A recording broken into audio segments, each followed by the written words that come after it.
vlog. Alors je suis dehors, on est samedi, je reviens du marché, il est 9h50, 9h57 précisément. Donc je suis partie sur le marché à 8h46 et je viens de revenir, 1 heure.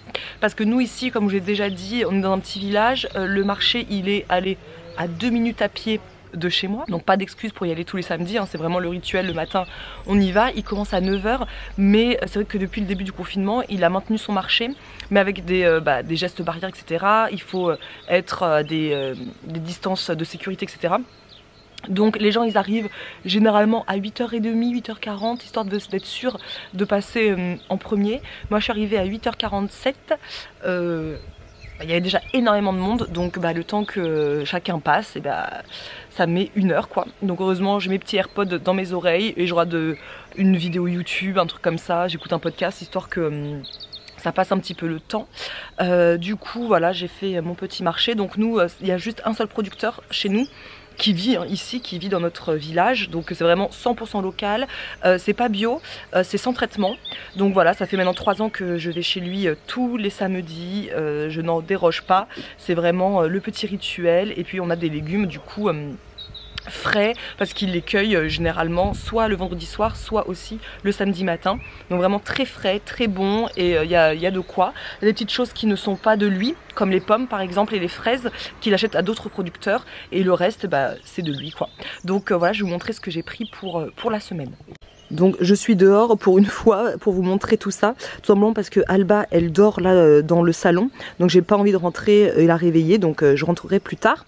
Donc j'ai pris des fraises, donc comme je l'ai dit c'est des fraises bio mais pas de chez lui hein.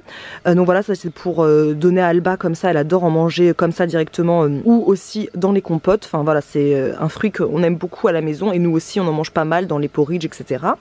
J'ai pris une botte de carottes, donc les carottes de printemps, là c'est les carottes fan, c'est la différence avec les carottes d'hiver on va dire, qui sont des carottes sable beaucoup plus grosses. Donc voilà, donc ça c'est super par exemple dans la soupe que je vous ai montré dimanche dernier. J'ai pris des petits pois, pareil je vous avais montré dans la soupe dimanche dernier, la soupe petits pois carottes que j'aime énormément. J'ai pris également donc des oignons, toujours des oignons rouges, des pommes, donc là il y a 3 kilos de pommes parce que nous on en utilise énormément pour faire les compotes d'Alba puisqu'elle en mange le midi et au goûter, donc ça en fait énormément. Et généralement quand on en achète 3 kilos le samedi, on en a plus dès le vendredi midi. Donc c'est pile poil ce qu'il faut pour tout le monde à la maison quoi, pour nous, pour tout le monde, pour les compotes, etc. J'ai pris 3 salades, donc c'est 3 Batavia, c'est mes salades préférées. Il a failli me mettre du, qu'on appelle ça, la laitue, je n'aime pas du tout la laitue, donc 3 belles salades parce que ça on en mange énormément. Vous savez, la salade verte c'est vraiment le légume facile quand on n'a pas le temps de préparer un légume. Je trouve que c'est hyper pratique et j'aime beaucoup la salade et ça part très vite chez nous. Pareil, on en achète toujours 3 le samedi.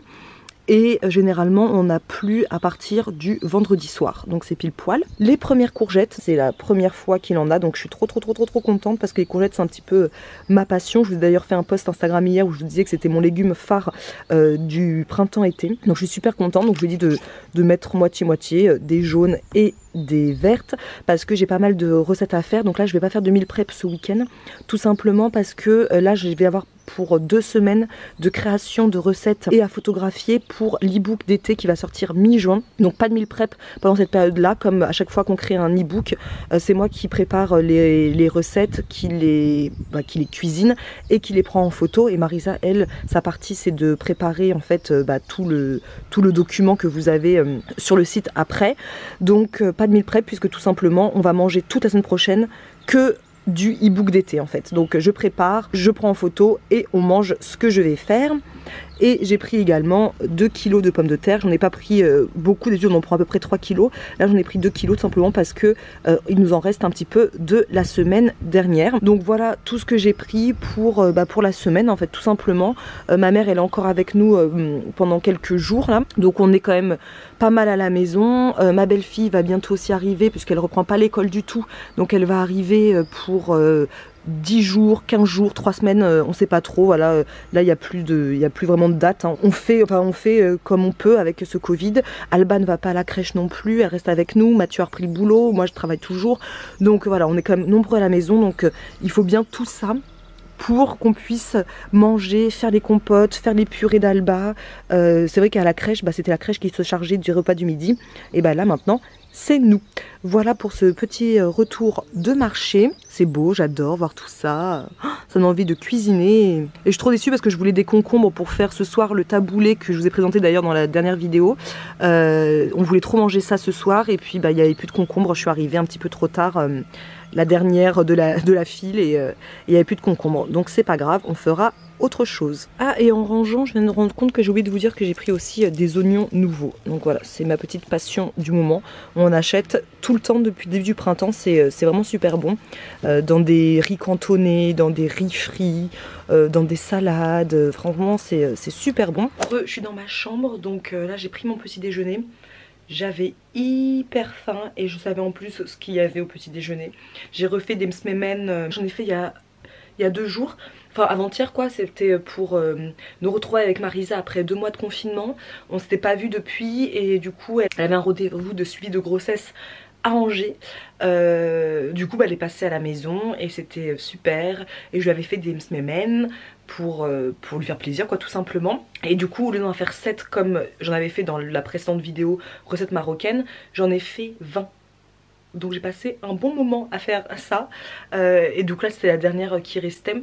Donc voilà, j'en ai pas mangé 20, je vous rassure, j'en ai donné à Marisa, ils en ont mangé aussi sur place et j'en ai mis aussi au congélateur. En tout cas c'était trop bon, avec un petit peu de confiture de cerise griotte. Normalement je fais avec du miel et de la fleur d'oranger, mais là j'avais envie de manger avec cette confiture là, c'est trop bon, trop bon. Je l'ai acheté en magasin bio, elle est vraiment délicieuse. Et puis pour moi la confiture la meilleure au monde c'est la cerise griotte. Donc voilà, j'ai mangé ça tranquillement en regardant une petite vidéo YouTube. Et oui, je ne mange pas en pleine conscience. Oups. Et là puis je vais monter tranquille, là Alba elle dort toujours, donc moi je vais me reposer un petit peu. Je vais regarder un petit peu sur Pinterest des petites choses parce que je vous l'ai dit sur Instagram mais je vous l'ai pas dit ici. Avec Mathieu on achète une maison qui est à 500 mètres de notre maison actuelle. Donc en fait on change pas de village et ça c'est trop chouette. Mais je vous en reparlerai de toute façon. Et du coup c'est une maison où il y a pas mal de rénovations à faire à l'intérieur. Donc le carrelage qu'on veut plus, donc on va poser du parquet dessus. Les tapisseries qu'on veut pas, donc il faut faire la peinture etc. Donc j'ai pas mal de petites choses à faire pour faire mon petit compte Pinterest spécial projet maison, pour pouvoir le donner à notre architecte qui fera des propositions et ensuite donner aussi aux artisans qui feront le travail, parce que Mathieu et moi on n'est pas bricoleurs, donc c'est pas nous qui allons nous mettre à faire la rénovation de la maison, ça c'est sûr et certain. Certaines choses on le fera nous-mêmes, comme par exemple les peintures des chambres en haut, mais tout ce qui est vraiment rez-de-chaussée, cuisine etc. Nous on fait pas ça, on enlève la cuisine aussi pour avoir une nouvelle cuisine, des petites choses comme ça. Donc voilà, c'est un nouveau projet qui est hyper excitant, c'est un gros projet de vie, on est très content. Et donc maintenant il y a quand même beaucoup de boulot. Donc je profite à chaque fois des siestes d'Alba pour me faire mon petit compte Pinterest projet maison. Donc là il est cadenassé. J'avoue, tableau secret, c'est écrit. Je sais pas comment j'ai fait. Mais peut-être que si je le mets bien à jour, etc., je vous partagerai dans de prochaines vidéos vlogs. Pour le moment, je suis encore en cours, quoi. Voilà. Et puis après, tout à l'heure, je vous montrerai ma nouvelle batterie de cuisine. Parce que si c'est pas une question qu'on me pose tout le temps, c'est... Isadora, tu as acheté une batterie de cuisine il y a quelques mois, écolo etc. Est-ce que tu peux nous en dire plus? Donc voilà, je vais profiter de ce vlog pour vous faire un vlog un peu retour de marché et nouvelle batterie de cuisine. Comme ça je vous donnerai tous les détails, les pour, les contre. Bon, on se retrouve dans ma cuisine, il est presque midi. Pour vous présenter donc tout ce que j'avais acheté. Donc j'ai acheté tout ça, c'était quand? En janvier 2020, donc ça va faire février, mars, avril, mai. Ça va faire 4 mois que j'ai tout ça, donc c'est plutôt chouette, plutôt vous avoir montré tout quand j'ai reçu, c'est ce que je comptais faire à la base. C'est même plutôt chouette maintenant de vous faire après 4 mois d'utilisation quotidienne. Donc pour vous faire un petit récap, moi j'ai toujours été de celles qui achetaient les ustensiles de cuisine, enfin la batterie de cuisine, un peu partout, un petit peu à Action, un petit peu à Jiffy, un petit peu là où je trouvais quoi, sans me poser la question de est-ce que les ustensiles que j'utilise à la cuisine sont écologiques, sont safe, etc. J'avoue que je me suis jamais posé la question. Comme on vous dit tout le temps, c'est vrai que le rééquilibrage alimentaire c'est vraiment un processus sur le long terme. C'est-à-dire qu'une fois qu'on a réussi à comprendre comment manger de façon intuitive, manger de saison, manger plus local, manger de façon on va dire plus saine, Après on va vers une autre étape, on fait en sorte de prendre soin après de sa peau, de ses cheveux de façon plus naturelle. Et ensuite on fait en sorte que le ménage aussi soit fait le plus naturellement possible. Et puis c'est ça, c'est vraiment un processus sur plusieurs mois, plusieurs années. Et c'est vrai qu'en fin d'année dernière, je me suis posé la question, mais est-ce que mes accessoires de cuisine sont écolos, sont respectueux de l'environnement, et surtout est-ce que c'est safe pour ma santé? Parce que je commençais à en avoir un peu marre de quand je faisais par exemple une béchamel, donc bien blanche, quand je touillais avec mon fouet, de voir des morceaux en fait, vous savez, dans ma béchamel, des petits morceaux du revêtement en fait de mes casseroles, etc. Donc je m'étais jamais posé la question, je vous avoue, hein. Et puis en fin d'année dernière, je pense que c'est quand j'ai eu Alba quelque part, je me suis dit mais est-ce que c'est écolo ce que j'utilise, est-ce que c'est bon pour ma santé? Et en fait, comme je dis tout le temps, c'est vrai que quand on veut prendre conscience de ce qu'on fait au quotidien, d'être plus naturel, plus dans une vie un peu plus saine, c'est quand même du temps qu'il faut prendre, des recherches qu'il faut faire. Et parfois, on n'a pas envie de prendre ce temps-là pour le faire, tout simplement. C'est quand même des recherches qu'il faut faire sur internet, aller de blog en blog, de site en site, etc. Et en fin d'année dernière, donc c'était en décembre, je me suis dit, je veux savoir que c'est une batterie de cuisine saine. Donc je me suis beaucoup renseignée sur internet, j'avais passé quasiment 2 heures un soir sur internet pour faire plein de petites recherches. J'avais trouvé un article de Peau Neuve intéressant que je vous mettrai en barre d'infos sur en fait les batteries de cuisine qui sont authentiques, responsables, écologiques, sains, qui sont fabriqués de façon traditionnelle, etc. Et après il y a eu le post aussi de Ali Nature sur Instagram qui était très complet, très bien fait. Et en fait tout ça, ça m'a motivé à faire mes propres achats. Donc j'ai choisi moi la marque Beka, qui est une marque de batterie de cuisine haut de gamme, authentique, écologique, ce qui a un coût. Ça je vais pas vous mentir, c'est cher. En tout cas pour ce que j'achetais moi avant, parce qu'avant faut savoir, moi j'ai acheté une poêle à 10 balles. Hein. Donc oui, c'est plus cher qu'une poêle à 10 balles. La seule différence c'est que moi les poêles à 10 balles j'en achetais quasiment plusieurs fois par an, parce que à chaque fois ça se gondolait, le revêtement il allait dans mes aliments, etc. etc. Donc là j'ai pris Beka, c'est garanti 25 ans quand même, donc c'est un budget sur le coup. Quand on le sort on se dit ah ouais quand même, mais finalement tu te dis c'est un truc que je n'achèterai plus jamais. Normalement pendant plusieurs années j'aurais plus besoin de racheter des produits. Moi j'ai fait le choix de pas prendre énormément, j'ai pris ce que j'utilise au quotidien et en fait j'ai mis de côté tout ce que je pouvais avoir en plus, parce que parfois il n'y a pas besoin d'avoir des trucs en plus quoi. Donc j'ai opté déjà pour une crêpière. Donc cette crêpière j'en suis archi fan. Donc c'est une crêpière en fonte anti-adhérente, c'est énergie induction, 25 cm, je l'aime d'amour. Je la trouve déjà très belle, donc c'est la seule qui a un manche qui ne peut pas s'enlever. Elle est vraiment magnifique, elle est top, même pas besoin de beaucoup de beurrer quand par exemple je fais mes pancakes, mes œufs sur le plat, mon omelette. Pas besoin de beaucoup beurrer parce qu'elle est vraiment limite anti-adhésive, elle est au top, je l'aime énormément. Franchement ça c'est un achat que j'ai fait que j'aime énormément. Elle coûte 28 € à peu près. Donc voilà, c'est un peu plus cher qu'une poêle que j'achetais habituellement. Mais si elle me dure 25 ans, j'ai envie de dire aucun souci. Elle est hyper robuste. C'est un truc de fou. Mes poêles d'habitude elles avaient l'habitude de gondoler au bout d'un moment parce que j'utilisais beaucoup, parce que c'est de la mauvaise qualité tout simplement. Là c'est clair qu'elle ne gondolera jamais tellement elle est c'est un petit poids quand même hein. Quand là je la prends, je peux vous dire que c'est un petit poids. Après j'ai pris, donc là j'ai la Beka Line. Donc là c'est une sauteuse avec le couvercle intégré. Donc le couvercle il est comme ça, il est donc en verre comme ça. Donc ça c'est 28 cm, voilà. Donc ça va avec la sauteuse qui est comme ça et le manche qui se clipse en fait hein, tout simplement. On le met comme ça, hop, voilà. Donc c'est une grosse sauteuse, donc moi je l'utilise vraiment au quotidien. Celle-là vraiment je l'utilise tout le temps. C'est dedans que je fais par exemple les tagines, c'est dedans que je fais quand je fais par exemple un riz cantonné, du riz frit, quand je fais...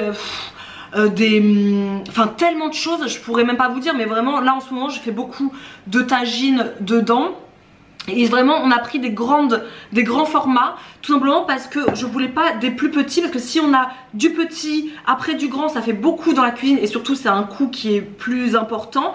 Alors que là on s'est dit bah comme maintenant on est quand même une famille plutôt nombreuse et peut-être qu'elle va s'agrandir, je préfère avoir plus grand tout de suite que avoir trop des petites choses. C'est comme ça à l'intérieur, pareil. Hyper agréable à cuisiner avec, pas besoin de mettre beaucoup d'huile non plus, pas besoin de mettre beaucoup de matière grasse, ça se lave super bien, franchement tout ça c'est vraiment un bijou. Tac tac tac, une poêle aussi donc Beka, donc c'est une poêle comme ça, donc moi dedans je fais souvent par exemple les shakshuka, des choses comme ça, j'aime trop, magnifique aussi, j'aime beaucoup aussi l'intérieur et avec un seul manche j'utilise en fait tout. C'est comme ça, donc c'est pratique pour pouvoir ranger dans les placards puisque j'ai plus qu'à superposer, voilà comme ça, avec un seul manche. J'ai pris également, donc ça, un faitout chef inox avec un couvercle de 24 cm, trop joli. C'est gradué à l'intérieur. Voilà, à l'intérieur c'est gradué. Donc ça c'est pour faire par exemple les soupes, tout ce que je fais en énorme quantité. J'utilise pas celle-là au quotidien, j'utilise quand on est vraiment très nombreux, quand on reçoit par exemple. Je vais utiliser plus ça, par exemple aussi pour faire les dalles de lentilles corail, pour faire les currys aussi j'utilise ça. En fait c'est celui-là que j'utilise quasiment tous les jours. Ça j'utilise plutôt quand on est nombreux, quand je vais recevoir et que je dois faire par exemple une grosse quantité de pâtes, une grosse quantité de riz, des choses comme ça. Donc ça va ensemble comme ça. Donc là il y a les poignées comme ça qui sont déjà dessus. Et on termine avec la casserole qui est juste là parce que ma mère est en train de faire cuire des pommes de terre pour la purée d'Alba. Donc moi j'ai pris une casserole et un couvercle en plus de 20 cm en verre et en inox. Et la casserole elle est en inox. C'est la casserole Evolution de 20 cm, je vais vous montrer. Donc voilà, donc c'est une petite casserole, elle est pas très petite hein, je vous dis elle est à 20 cm. C'est celle-ci qu'on utilise pareil au quotidien pour faire cuire les pâtes, le riz, pour faire cuire mes légumes à la vapeur. Je mets mon petit panier vapeur, la marguerite directement dedans. Celle-là vraiment on l'utilise tous les jours, bah, par exemple pour faire les compotes, les purées d'Alba. Donc là il y a des pommes de terre qui sont en train de cuire. J'ai acheté une seule pour toute la batterie que j'ai et du coup il n'y a plus qu'à... Voilà, c'est hyper simple, hyper facile. Donc voilà pour ces nouveaux achats que j'ai donc depuis maintenant 4 mois et dont je suis hyper satisfaite. Donc moi clairement je recommande à 1000% cette ligne, j'aime énormément tous ces achats. Donc les points positifs bah, c'est que c'est hyper robuste, ça se sent, ça va pas me durer un an, c'est hyper robuste. J'ai demandé à ma mère, comme ça je lui ai dit, parce que comme elle adore maintenant cette nouvelle batterie, parce qu'elle a beaucoup critiqué mes anciennes batteries en me disant mais toi tu cuisines tout le temps mais t'as pas des produits de qualité. Donc maintenant elle est hyper fan de tout ce que j'ai. Et quand je lui ai demandé quels sont pour toi les points négatifs, alors elle va me dire que les points négatifs mais qui ne m'auraient pas empêché de les acheter, mais qui sont quand même pas négatifs mais voilà, il faut le savoir, c'est que c'est lourd. Ce sont des produits qui sont relativement lourds. Donc quand tu as envie juste de faire ça comme ça et le prendre déjà, c'est super lourd. Alors imaginez quand dedans c'est rempli de dalles de lentilles corail. La première fois que j'ai voulu prendre juste pour sortir du feu, voilà, faut s'y prendre à deux mains, c'est pas le plus pratique. Ma mère par exemple a des douleurs à l'épaule, donc elle le fait pas. Elle va plutôt me dire de le faire moi, ou sinon elle prend pas ça, elle va prendre un torchon et elle le fait directement avec les deux mains. Donc voilà. Et ensuite en deuxième point négatif que ma mère dirait, c'est le fait que pour que ça brille il faut quand même l'entretenir. Pour que ça brille régulièrement, bah, il faut quand même le nettoyer souvent. Donc c'est vrai que pour ça c'est un petit peu chiant quand on est un peu comme moi flemmarde de nettoyer tout le temps avec un chiffon microfibre et lustrer tout ça, c'est un peu contraignant on va dire. Mais encore une fois c'est pas des choses que je fais tous les 4 matins, je le fais de temps en temps quand je vois que bah, le lustre est parti, je vais nettoyer un petit peu. Mais voilà, c'est à prendre en compte aussi tout ce qui est en inox comme ça, bah, toutes les traces des mains, tout ça, ça se voit. Donc il faut régulièrement lustrer tout ça Et celle-ci pareil, hein. Vous voyez, je pense qu'on le voit un petit peu, j'ai pas lustré à fond et ça se voit quoi. Et le dernier point négatif entre guillemets, bah ça va être le prix hein. C'est vrai que je vous ai pas dit, je vous ai dit que pour la crêpière, mais par exemple donc le tac ça par exemple, donc le lot, ah mais j'avais acheté en lot, j'avais acheté la poêle, donc ça, le couvercle et ça c'est déjà 200 €, rien que ça, donc c'est vraiment juste ce lot là. Donc c'est pour vous dire que c'est pas petit budget, mais quelque part si, parce que c'est peut-être de l'argent à mettre de côté, c'est ce que j'avais fait, mettre un petit peu d'argent de côté juste pour pouvoir refaire sa batterie pour une fois, et je le ferai pas pendant des années quoi, j'achèterai plus. Le seule chose que j'ai dit que j'achèterais de BK aussi, parce que j'ai voulu d'abord avant d'acheter d'autres choses voir comment j'allais utiliser tout ça, si j'avais d'autres besoins, parce que finalement parfois on se crée des besoins plus qu'on en a vraiment l'utilité. C'est une plus petite casserole, parce que celle-là elle fait 20 cm, elle est top, mais parfois j'ai juste envie de faire une toute petite sauce par exemple, et je voulais prendre la grosse casserole, donc j'aimerais une casserole un peu plus petite. Donc voilà, c'est la seule chose que j'achèterais et c'est tout. Le reste j'ai besoin en fait maintenant de rien du tout. Donc en gros pour tout ça j'en ai eu pour 370 €. Donc c'est pas donné, mais on se l'est acheté voilà à Noël, c'était un peu notre cadeau de Noël à Mathieu et à moi, parce que moi c'est un budget que j'aime mettre dans ma cuisine. Une fois par an à peu près j'aime bien acheter un petit truc un peu conséquent, comme j'avais acheté par exemple mon robot KitchenAid. C'est des petites choses que j'utilise de toute façon au quotidien. Donc voilà, vous aurez les liens de toute façon en barre d'infos si ça peut vous intéresser. Et c'est parti, je vais préparer le déjeuner. Donc là ce midi c'est pizza façon calzone. J'ai jamais fait ça de calzone de ma vie.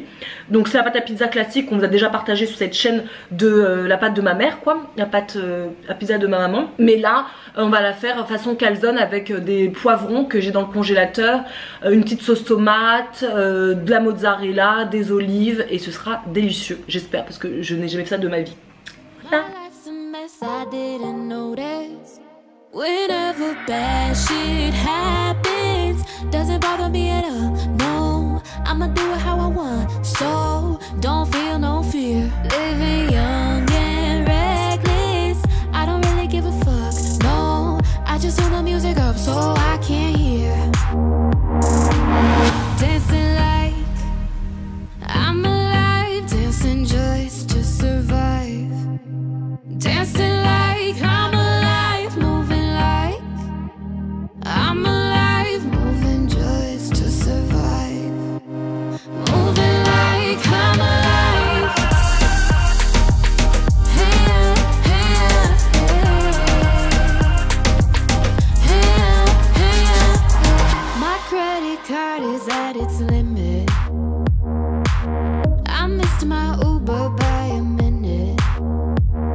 Donc voilà, les petites calzones sortent du four, elles sont wow, bien bouillantes.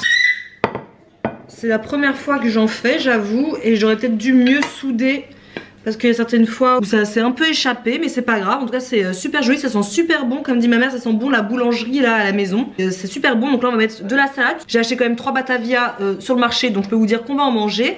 Donc on a mis de la salade avec les oignons nouveaux là. Donc voilà, on va déguster ça.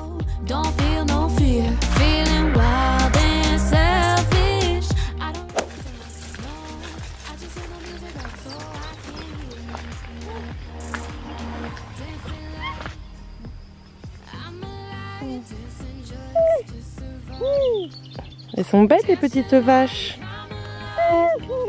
Badaboum, badaboum, badaboum, badaboum, badaboum. Tu leur fais coucou? Elles sont paisibles, hein? Ah oui. Donc on a fini de manger, là il est 14h15 et comme d'habitude avec Alba depuis plusieurs jours, notre petit rituel c'est que après manger on aille faire une petite balade toutes les deux. Donc généralement pendant 15-20 minutes on papote ensemble, on regarde voilà la nature, on entend les oiseaux chanter. On regarde les vaches, il y a des cygnes aussi plus loin. Là il y a la vache qui est en train de faire pipi devant moi. Voilà. Donc voilà, on fait ça pendant 15-20 minutes et puis généralement elle s'endort parce qu'elle est bien dans la poussette. Donc au bout d'un moment, avec les petits chemins comme ça de campagne, elle s'endort et moi j'écoute un podcast. C'est pour ça que j'ai déjà mis mes écouteurs, donc mes AirPods, qui est vraiment le meilleur investissement que j'ai fait depuis que je suis maman. C'est hyper pratique et j'écoute en ce moment énormément la matrescence. Donc c'est le podcast sur la maternité en fait. Et j'aime beaucoup. Donc hier j'ai écouté sur l'allaitement, ça dure 1h10 à peu près, donc ça me permet en fait de marcher longtemps. Il y a également, j'ai écouté sur l'alimentation de bébé, génial, et également sur le sommeil. Et là je vais écouter le mois d'or, c'était le 14 février, je l'avais pas du tout vu. Le mois d'or, donc on va dire l'après grossesse, donc enfin l'après accouchement plutôt, les 40 jours après l'accouchement. Et même si ça me concerne plus maintenant, je trouve ça hyper intéressant d'écouter un petit peu comment on pourrait se préparer à l'après accouchement pour ne pas en fait avoir de dépression tout simplement. Et puis je me dis peut-être qu'un jour j'aurai un deuxième enfant et donc j'aimerais être préparée, ou également pouvoir aussi aider Marisa si elle a besoin, puisque maintenant ça va être son tour. Donc voilà pour notre petit programme. Donc là on va marcher bien 1h, 1h30.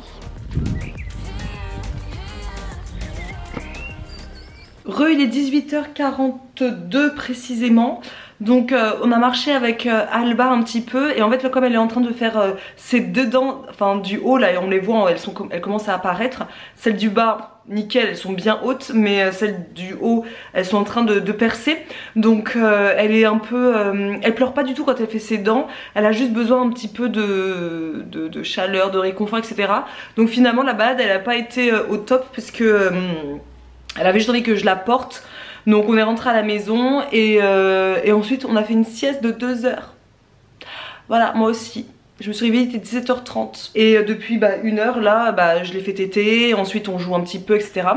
Et comme il fait super beau dehors, on va jouer un petit peu ensemble. Et en fait, j'ai fait un petit truc, c'est ma mère qui m'avait dit de faire ça, de lui faire des bulles. Vous savez, comme le truc qu'on a là pour faire des bulles. Mais nous on n'en avait pas parce que c'était le confinement, donc on n'allait pas acheter exprès des trucs à bulles, on n'allait pas sortir juste pour acheter un truc comme ça. Donc ma mère m'a dit mais attends, nous quand on était petits on n'avait pas ce truc que vous avez là pour faire des bulles. On mettait du savon, de l'eau et on faisait avec une paille. Et on a testé et ça marche trop et c'est trop cool. Et Alba voit ça, c'est trop joli, elle adore ça. Donc c'est ce que je vais faire. Donc en fait je prends le gel douche Avril comme ça là. J'en mets un petit peu, enfin j'ai pas de quantité parce que c'est vraiment à l'œil. J'en mets un petit peu dans un récipient. Donc moi j'utilise un biberon puisqu'elle n'utilise pas de biberon. Donc je les utilise pour jouer quoi. D'ailleurs je vous invite à aller voir sur mon Instagram. J'ai fait une IGTV spéciale allaitement parce que vous étiez très nombreuses à me demander un retour sur mon expérience de l'allaitement puisque ça fait maintenant 9 mois. Du coup j'ai fait une IGTV, donc on était en live ensemble et j'ai fait une IGTV où je répondais à vos questions concernant l'allaitement. Ça vous a beaucoup plu, je pense qu'il y a à peu près presque 30 000 vues sur cette IGTV, donc merci beaucoup, c'est super chouette. Et la deuxième qu'on m'a demandé de faire, enfin on m'a demandé de faire beaucoup, mais une que je vais faire bientôt, donc ce sera en live sur Instagram, probablement la semaine prochaine, c'est l'expérience du postpartum. Vous avez été très nombreuses à me demander de vous partager un peu ce que j'ai ressenti pour le postpartum, comment je l'ai vécu, etc. Donc je vous ferai ça très bientôt. Bon, bref, tout ça pour dire que je vais utiliser ça. Et une paille, donc c'est la paille qu'on vous avait mis dans une box Snackies, une paille réutilisable rose gold comme ça, et comme ça hop, il n'y a plus qu'à touiller et ça fait des bulles. Donc c'est parti, on va se mettre dehors, on va prendre un petit peu l'apéro. Donc moi je prends une tourtelle hein, comme d'habitude hein. Ça fait 9 mois que je ne bois que de la tourtelle à l'apéro quasiment. J'aime bien ça, donc voilà. Et puis c'est tout, sûrement manger quelques chips hein, pas des chips healthy hein, c'est des petites chips à l'ancienne parce que moi je suis une team chips, j'adore les chips, j'adore les chips, j'adore les chips. Les chips c'est un peu ma vie, mais on n'a pas de chips healthy là dans les parages, donc ce sera des petites chips à l'ancienne classique. On va se mettre dehors tranquillement, profiter avant toute la routine du soir comme d'habitude. I still think about calling you